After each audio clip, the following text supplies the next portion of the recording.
Psychological safety is such an interesting topic because it's arguably one of the most uh, under-leveraged tools that any company can have. You know, you tend to think of psychological safety as the how do I make it safe for you to whistleblow, which is super important. But it's also how do I make it safe to criticize the strategy?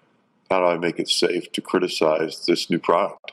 How do I make it safe to criticize the CEO? How do I make it safe to criticize and constructively challenge anything?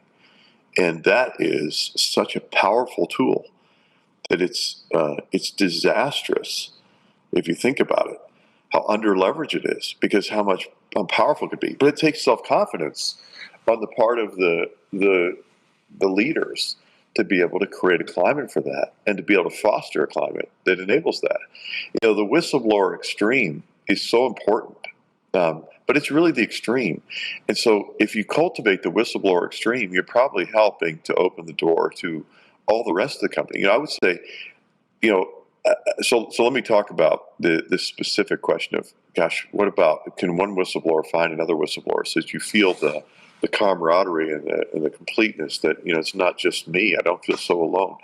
You know, I think I like that idea. I don't know how to cultivate that, but I'll bet it could be done. And we could probably brainstorm and come up with it. And I hope the professor will do more research and publish it because I think it's a really cool idea.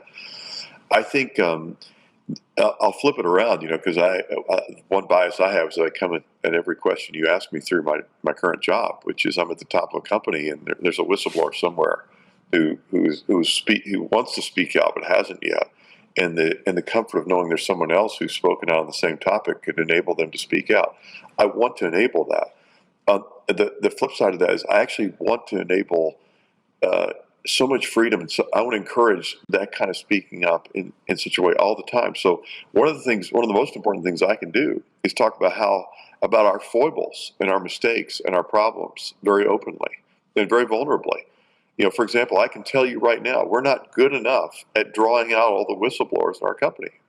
I mean, I hope we're not sitting on a disastrous time bomb, but I bet we're sitting on a lot of things that our company can be better at because we haven't done a good enough job of creating enough psychological safety. So we need to be better at it. And we need, and it's a two-way street, but most of the traffic needs to come from the top down. You know, I need to really make that open because then everybody's going to feel comfortable jumping on the street on their bike and coming in with a problem, you know?